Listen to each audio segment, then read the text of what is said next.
Right, so we're going to change the springs on the Hobbit, and before I show you how to fit it on the mechanism, I'm going to show you how to get your new spring and to get it over a plunger without taking the mechanism apart. So if you see at the end of the spring, you've got that opening.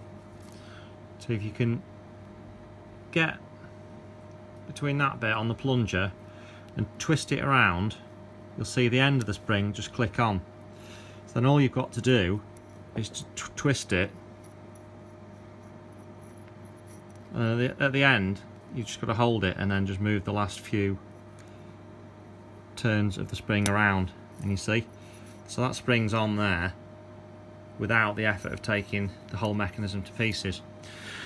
So on Hobbit, one of the springs on the pop-up men are just too strong, so you need to take this spring off, this huge spring in here, and the easiest way to do it is just to brutally just rip it out, because it doesn't need that one.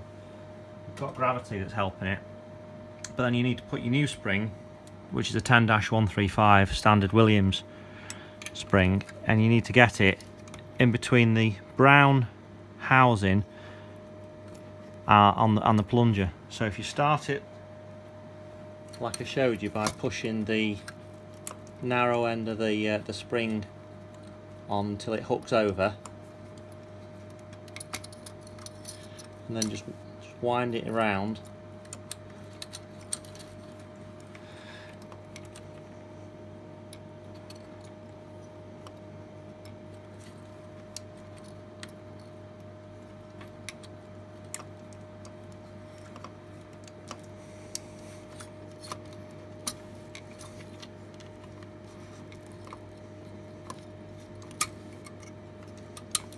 Okay, that's it. It's a bit fiddly when it's on the game.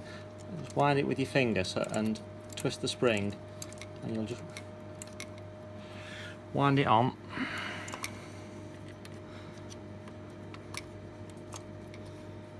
Keep winding it, and that's it, it's done. So now, in there, so instead of the spring actually fighting against the solenoid up there, you've now got the spring helping the solenoid, which reduces the fatigue on that solenoid. The troll pop-ups will actually pop up when it's like this, but when you've got the playfield down with gravity, they'll drop down, and it won't need anything like as much force to lift it up as it did before, and it should make the mechanism last longer.